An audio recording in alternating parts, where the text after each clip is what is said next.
Throughout Task, the 7-episode crime thriller that concluded on HBO on October 19th, viewers were reintroduced to the specific Delaware County PA accent that they'd perhaps first heard in HBO's 2021 hit, Mayor of Easttown, from creator Brad Inglesby.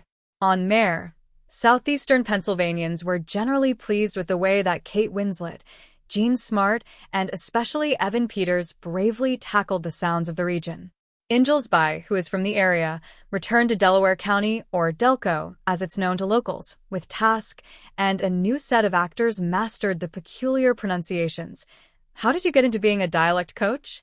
I ended up teaching when I was at the University of the Arts, and I was very good at speech. I have a good ear. I'm not a linguist, but in acting school, you're taught a rudimentary understanding of how language works and how you can switch one sound to another, or how in one accent, the sound lands in a certain part of your mouth. So you begin to distinguish. And then at that time, it was not as sophisticated as it is now, and luckily, I had the time to grow and learn.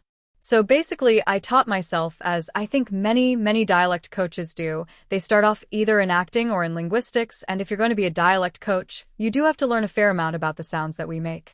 There are some very specific words that people from that region use and may sound strange to outsiders, like water ice, which is a delicious frozen treat that most people around the country may know as Italian ice. The first time I coached somebody with this was Jackie Weaver in Silver Linings Playbook, and she was like, "Really?"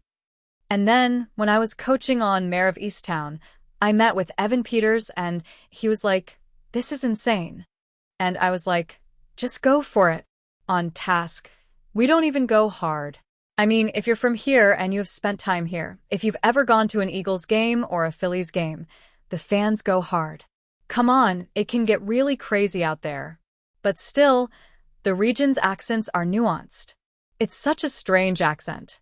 It's the sounds that come from the north, like coffee and talk and call, and then the sounds that sort of come up from the south, like the really strong RS, like car and hard, and then it merges. Then there's also immigration that influences the accent, like South Philly's a little different because there are more Italians there. If you notice, Grasso's accent is a little different than everybody else's, and it's because he is from South Philly. I am collecting samples from people from South Philly. I recorded them for Fabian Frankel. And then I have another lovely woman who has helped me over the years. Her name is Eileen Dolly, and she is from Delco, which is even more specific and maybe stronger.